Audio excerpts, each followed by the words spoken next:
नमस्कार, स्वागत है आप सभी का। मैं हूं आपके साथ दीप्ति द्विवेदी और आपको मध्य प्रदेश छत्तीसगढ़ की सारी बड़ी खबरें बताएंगे जो आज पूरे दिन खास रहने वाली हैं, जिन पर लगातार हमारी नजर होगी। इसके साथ ही आपको बताएंगे कि मध्य प्रदेश और छत्तीसगढ़ में किस तरह से बारिश के बाद से स्थिति वहां पर लगातार प्रदेश में बनी हुई है। चूंकि छत्तीसगढ़ में आपको बता दें कि नदी नाले उफान पर हैं और इसके साथ ही प्रशासन जो बड़े बड़े दावे करती है उसके पोल किस तरह से खुल रहे हैं, उन दावों में कितनी सच्चाई है, ये भी आपको बताएंगे। ग्राउंड जीरो से हमारे सारे सहयोगी जुड़ेंगे जो सारी जानकारियां आप तक पहुंचाएंगे। लेकिन इन सब के बीच मध्य प्रदेश में जो एक अहम बैठक हुई है वो आपको बताएंगे और साथ ही द्रौपदी मुर्मू का कल स्वागत किस तरह से किया गया, उसके बाद द्रौपदी मुर्मू ने क्या कुछ कहा है तारीफ में, ये भी आपको बताएंगे। ब्रजेश जैन संवाददाता इस वक्त हमारे साथ भोपाल से जुड़ गए हैं और माफ करिएगा कुलभूषण हमारे सहयोगी इस वक्त हमारे साथ ज्यादा जानकारी के साथ जुड़ गए हैं। कुलभूषण, क्या कुछ जानकारी है? कल जिस तरह से द्रौपदी मुर्मू जो है मध्य प्रदेश आई हुई थी, उनका भव्य स्वागत किया गया, उसके बाद से उन्होंने तारीफ की है कि जो स्वागत किया गया है, जो प्यार, जो इज्जत मुझे मिली है, वो कभी भूल नहीं पाएंगे।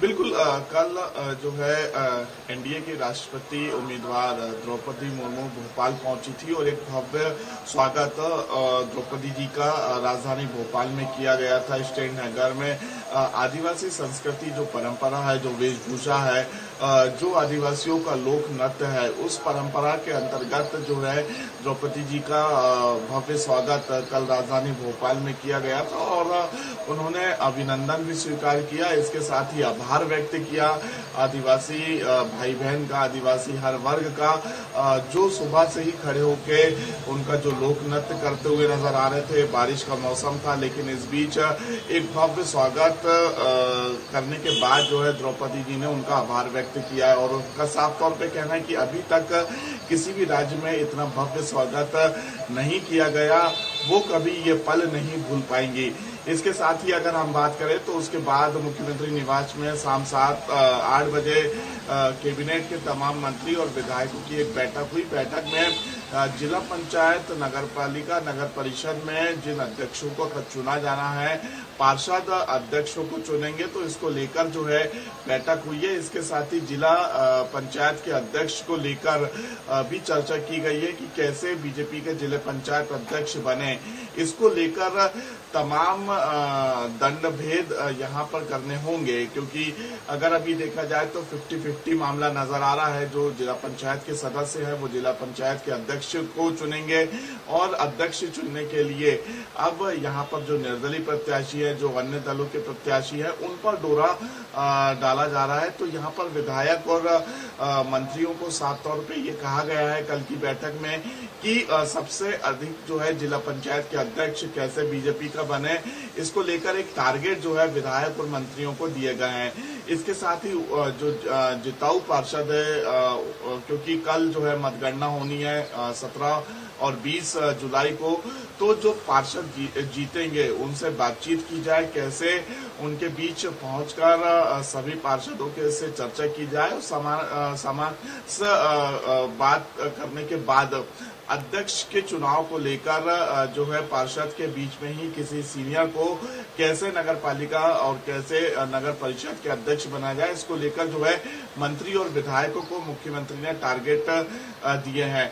तो अब आज से जो है तमाम मंत्री और विधायक नगर पालिका, नगर परिषद और मंत्रियों के जो प्रभार वाले जिले हैं, जो उनके जिले हैं, वहां पर कैसे नगर की सरकार में बीजेपी की सरकार बने, कैसे परिषद में बीजेपी का अध्यक्ष बने, इसको लेकर जो है तमाम विधायक और मंत्री जुट जाएंगे।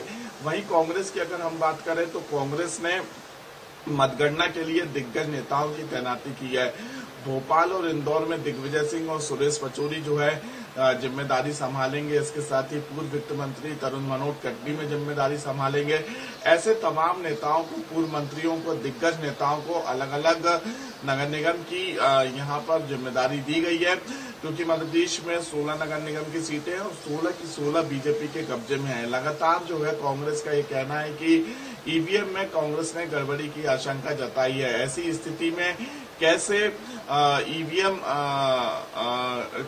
के भरोसे जो है कांग्रेस नहीं रह सकती है, इसलिए दिग्गज नेताओं की तैनाती की गई है हर एक राउंड के बाद, क्योंकि महापौर की जब वोटिंग की शुरुआत होगी तो हर राउंड के बाद जो है कांग्रेस के नेता प्रमाण पत्र लेंगे, वॉलंटियरों की नियुक्ति की जाएगी और मतगणना स्थल पर दिग्गज नेता की तैनाती रहेगी, वो वहां पर मौजूद रहेंगे। भोपाल में दिग्विजय सिंह और इंदौर में सुरेश पचौरी जिम्मेदारी संभालेंगे। तो कह सकते हैं कि दिग्गज नेताओं को जो है अब कांग्रेस ने जिम्मेदारी दे दी है।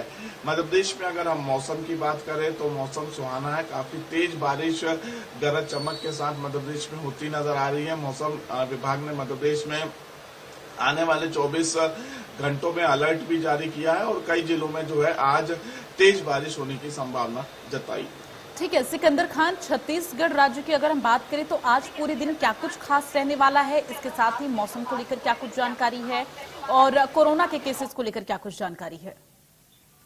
देखिए, अगर आपको बता दूं कि जिस तरह से राजनीतिक दृष्टि से अगर देखा जाए, जिस तरह से राष्ट्रपति प्रत्याशी एनडीए की राष्ट्रपति प्रत्याशी जिस तरह से छत्तीसगढ़ में कल सुबह से ही सुबह 8:30 बजे से ही रायपुर पहुंच चुकी थी और भव्य स्वागत किया गया था, चौक चौराहों में भव्य स्वागत किया गया था। तो कहीं न कहीं भारतीय जनता पार्टी जिस तरह से आदिवासी कार्ड के रूप में द्रौपदी मुर्मू को यहाँ पर प्रत्याशी बनाई है, तो उसका नजारा जो है वो छत्तीसगढ़ की राजनीति में देखने को मिला है। जिस तरह से बात किया जाए, जोगी कांग्रेस के तीनों विधायक जो है वो यहाँ पर द्रौपदी मुर्मू को समर्थन देते हुए नजर आए थे। रेणु जोगी की बात करो तो रेणु जोगी भी यहाँ पे समर्थन देती हुई नजर आई थी, धर्मजीत सिंह समर्थन देते हुए नजर आए थे और ऐसे में बीएसपी के जो 2 विधायक छत्तीसगढ़ में है वो बीएसपी भी यहाँ पर द्रौपदी मुर्मू को समर्थन देते हुए आए। क्योंकि जिस तरह से भारतीय जनता पार्टी ने एनडीए की जो प्रत्याशी है राष्ट्रपति प्रत्याशी के रूप में जिस तरह से द्रौपदी मुर्मू को आदिवासी के रूप में जो प्रत्याशी पेश किया था, तो वो छत्तीसगढ़ में उसका असर देखने को मिला है। और जिस तरह से कल पूरा दिन जिस तरह से उथल पुथल था, तो उसको लेकर के राजनीतिक दृष्टि में देखा जाए तो देर रात छत्तीसगढ़ प्रदेश कांग्रेस प्रभारी पीएल पुनिया भी यहाँ पहुंच चुके हैं। आज पीएल पुनिया कल रात में ही 8:30 बजे लगभग बैठक ले चुके हैं। कांग्रेस के प्रदेश अध्यक्ष मोहन मरकाम मौजूद थे, विधायक मौजूद थे, कई मंत्री मौजूद थे, तो मुख्यमंत्री खुद मौजूद थे। तो कई देर रात में सर्किट हाउस में एक बड़ी बैठक के रूप में इसको देखा गया और आज जिस तरह से बैठक होगी राजीव भवन में, जिस तरह से बैठक होगी दोपहर 12 बजे बैठक होगी और इस बैठक में पीएल पुनिया मौजूद रहेंगे और बैठक की अगुवाई भी पीएल पुनिया करते हुए नजर आएंगे। तो कहीं न कहीं राष्ट्रपति चुनाव को लेकर के जिस तरह से लगातार बैठकों का दौर छत्तीसगढ़ में चल रहा है, तो ये एक द्रौपदी मुर्मू के आने के बाद पीएल पुनिया देर रात एकदम पहुंच गए और लगातार इस तरह की बैठक जो है आज और कल 2 दिनों तक लगातार 16 और 17 तारीख तक ये बैठकें चलेगी और 18 तारीख को जिस तरह से 18 जुलाई को निर्वाचन मतदान है राष्ट्रपति को लेकर के, तो कहीं न कहीं उसको भी लेकर के यहाँ पे भी चर्चा की जा सकती है। क्योंकि राजनीतिक दृष्टि में देखा जाए पीएल पुनिया का आना, लगभग सारे विधायकों की मौजूदगी होना और राजीव भवन कांग्रेस में 2 दिनों तक बैठक चलना, इस बैठक को भी उस नजर से भी देखा जा रहा है। दूसरी ओर बात किया जाए, अगर मौसम की बात करें तो आपको बता दूं कि लगातार बस्तर क्षेत्र में भारी बारिश हो रही है, तबाही की बारिश हो रही है बस्तर क्षेत्र में चारों ओर। बात किया जाए दंतेवाड़ा, गीदम, जगदलपुर, इन सभी क्षेत्रों में अगले 48 घंटे से लगातार बारिश हो रही है। कई राज्यों का संपर्क जो है जगदलपुर से टूट चुका है। सुकमा क्षेत्र में भी आंध्र प्रदेश जैसे राज्यों का तेलंगाना, आंध्र प्रदेश का संपर्क टूट चुका है। तो सुकमा क्षेत्र में अति बारिश को देख करके सबसे ज्यादा बारिश जो है इस समय सुकमा में हुआ है। ग्रामीण क्षेत्रों में जो लोग ग्रामीण क्षेत्रों में निवास करते हैं, नदी नाले उफान होने के कारण लोगों को वहां से करीबन 10 गांव के लोगों को वहां से रेस्क्यू करके निकाला गया है। तो इस तरह की खबरें मानसून को, बरसात को लेकर के, भारी बारिश से जिस तरह से जो तस्वीरें सामने आ रही, तो कहीं न कहीं भयावह तस्वीरें। प्रशासन लगातार इस और नजर भी बनाए रखी हुई है, लोगों की व्यवस्थाएं करने में लगी हुई है। जो पंचायत भवन रहते हैं ग्रामीण क्षेत्रों में, जिस तरह से लगातार बस्तर क्षेत्र में बारिश की सबसे ज्यादा तस्वीरें देखी जा रही है, तबाही की सबसे ज्यादा तस्वीरें जो है बस्तर में देखी जा रही है। क्योंकि कई राज्यों का संपर्क भी टूट चुका है, नदी नालों में कई ट्रकें बह चुके हैं, कई लोगों को दुर्घटनाएं हो चुकी है। तो उसको लेकर के प्रशासन वहां पर अलर्ट है।